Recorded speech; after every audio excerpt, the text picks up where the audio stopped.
ngayon, from 2024, kahit na 2024, pati 2025, tapusin na lang muna natin yan. Ayusin po natin ang mga ginagawa nating ongoing na flood control all over the country. Pero dahil na rin sa mga nadiskubre na nagsimula ng pagsabi niya tungkol dito sa kanyang SONA noong July 28, kasama na rin ng kanyang mga inspeksyon pagkatapos ng SONA at kasama na rin ng mga lumabas pang mga balita tungkol sa mga questionabling flood control projects. Ang rekomendasyon po ng ating mahal na Pangulo, for 2026, zero muna tayo.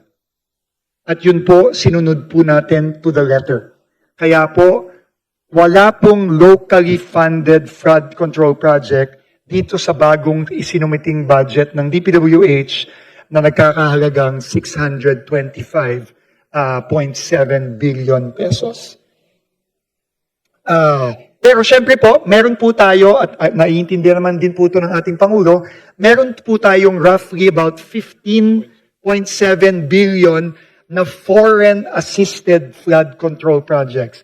Ito po ay pinopondohan ng Official Development Assistance o mga utang natin sa mga multilateral agencies tulad ng ADB at JICA at iba pa, at World Bank. Ito po ay i-retain po natin. Ito pong 15.7 billion na foreign-assisted flood control projects. Pero ulitin ko po, ang buong 252.5 billion ay wala na po sa budget na ito.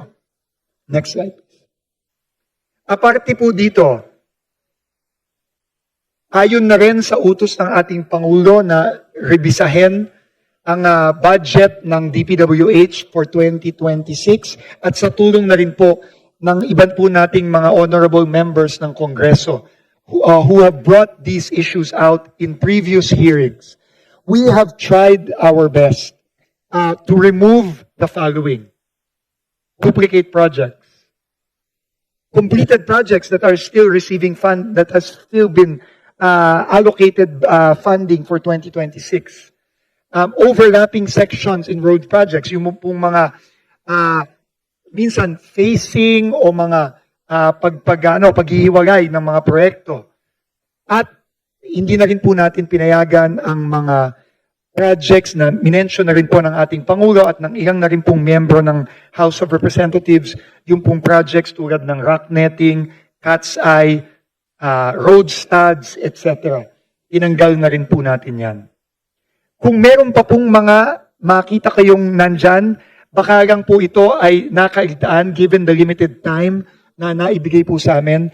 Pero of course, this is now left to the wisdom of the House of Representatives now that this budget has already been submitted. But makakaasa po kayo na ang DPWH po ay susuporta kung ano man po ang nais pang baguhin ng House Committee on Appropriations at ng buong Kongreso.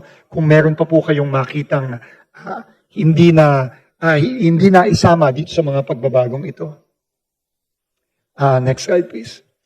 Now, just to give you an indication po, and I will not go through this, I'm sure you have received the briefings as well already from the Committee on Appropriations. Makikita nyo po, yung blue ay roads, ito po yung mga 001 na projects, roads and bridges.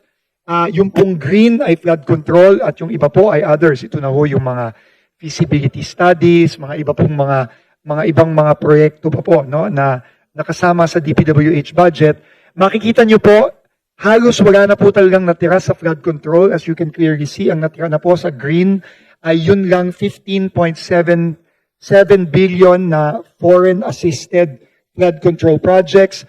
At dahil po dyan, dumami po ang mga proyekto din natin sa roads and bridges. No? And that is, I think, reflected in the budget as well.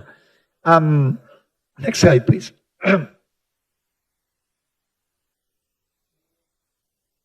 Ito po ay, again, table lang po ng mga binawas, no?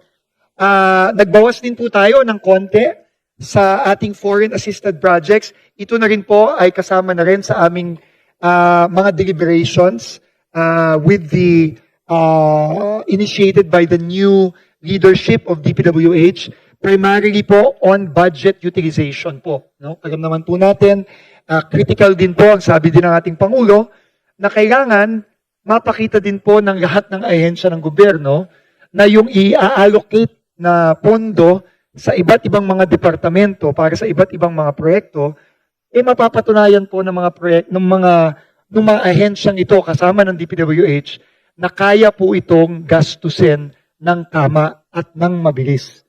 No, very aware po at very strong po ang paniniwala ng ating Pangulo na you have to use it or you lose it. No, kailangan po stricto po tayo dyan. Ako po ay nanggaling na rin sa ibang mga ahensya ng gobyerno in the past at yan po ay isang paniniwala ko simulat sa pool pa lang na kailangan ipakita ng mga ahensya na dapat ang kanyang absorptive capacity at ang kanyang kapasidad para mag-implement ng proyekto at i-disburse ng tama ang mga pondong ipinagkaloob sa kanya sa ahensya ng Kongreso ay dapat magamit po ng mabilis at magamit ng tama. So, many of these reductions have also taken into consideration that very important principle of government fiscal prudence. Next slide, please. Ito din po ang mga nakikita din po natin, no? Ginawa din po namin dito na ikinumpira din po namin ang mga previous budgets for general administration and support to operations, at tinignan din po natin kung pwede din po tayong magbawas dito, no? At meron din po tayong mga binawasan dyan, no? At syempre po, pinaprioritize din po natin yung mga napaka-importanting mga kalye at tulay sa iba't ibang mga lugar sa ating bansa. Dahil ito naman din po ang primary function din at mandate ng departamento. Next slide, please. Ito ay example lang po ng ating mga infrastructure flagship projects. Mamaya po, kung meron po kayong mas maraming katanungan dito, nandito po si Senior Undersecretary Emil Sidain na in charge po both sa ating infrastructure flagship projects, pati na rin sa ating mga foreign assisted projects. At alam niyo naman po, napaka-importante po sa atin ang Daang Maharlika. No? Pero again, parte po sa budget na hinihiling ng departamento at later on i-approve at ibibigay ng Kongreso, importante din po dito ang pag-implement ng proyekto. Kailangan po maayos ang pag-implement, maayos ang disbursement, at mabilis din po ang execution nitong napaka-importanting flagship project na ito.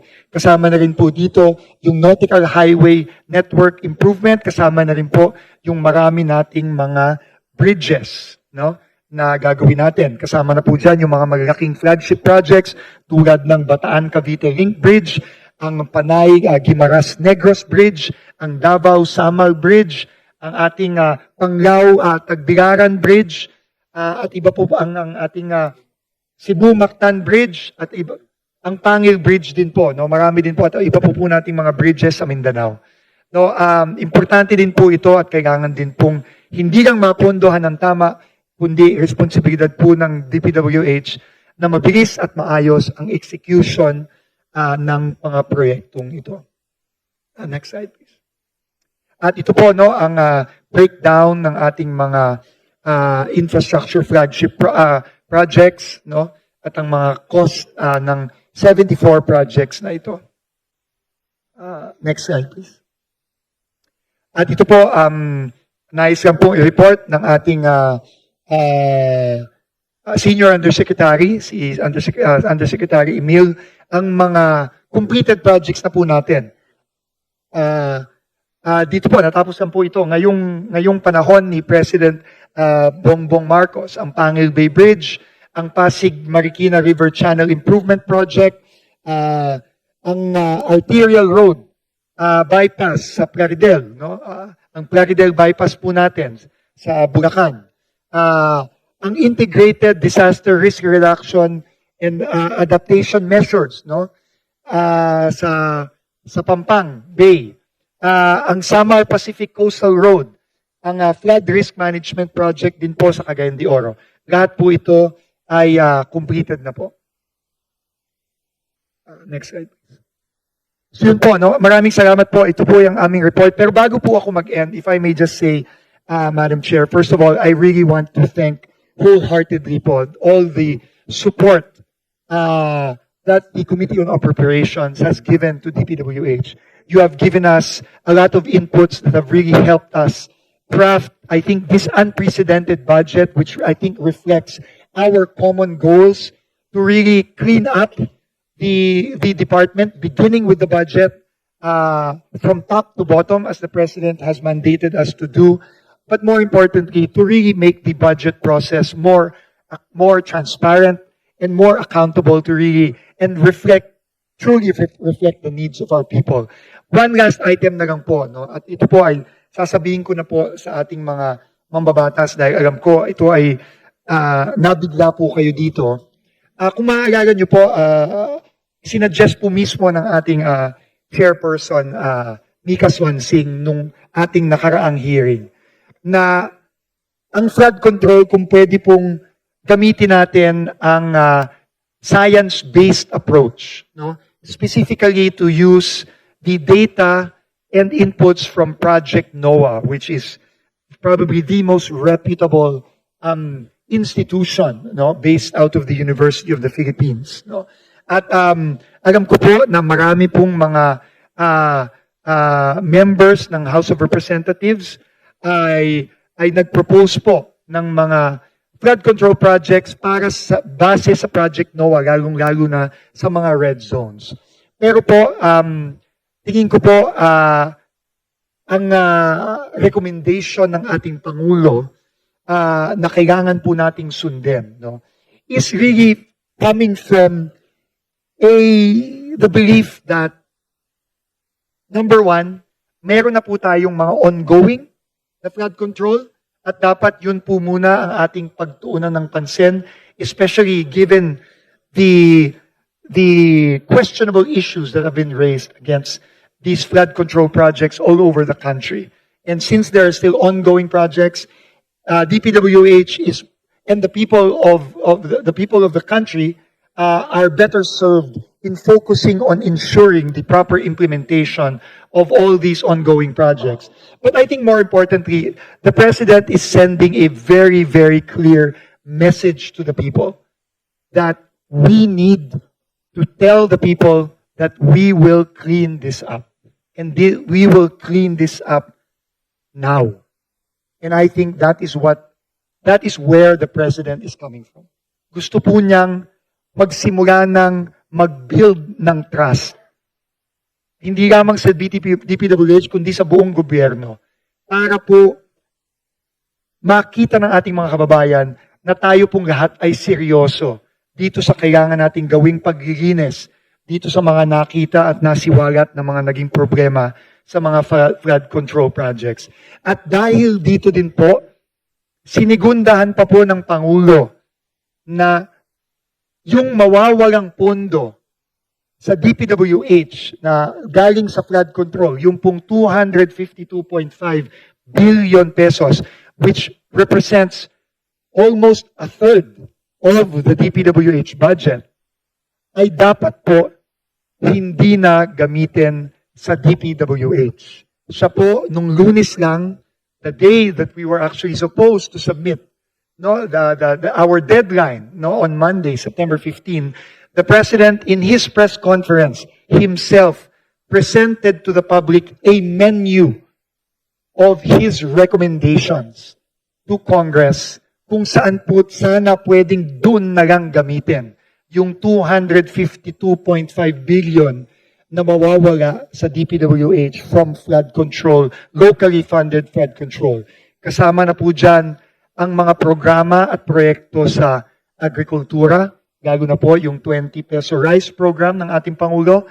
Kasama din po dyan ang edukasyon, kasama po dyan ang social services, ang mga tulong po na ibinibigay ng ating gobyerno sa ating mga kababayan directly. Kasama din po dyan ang ang healthcare, no, ang healthcare services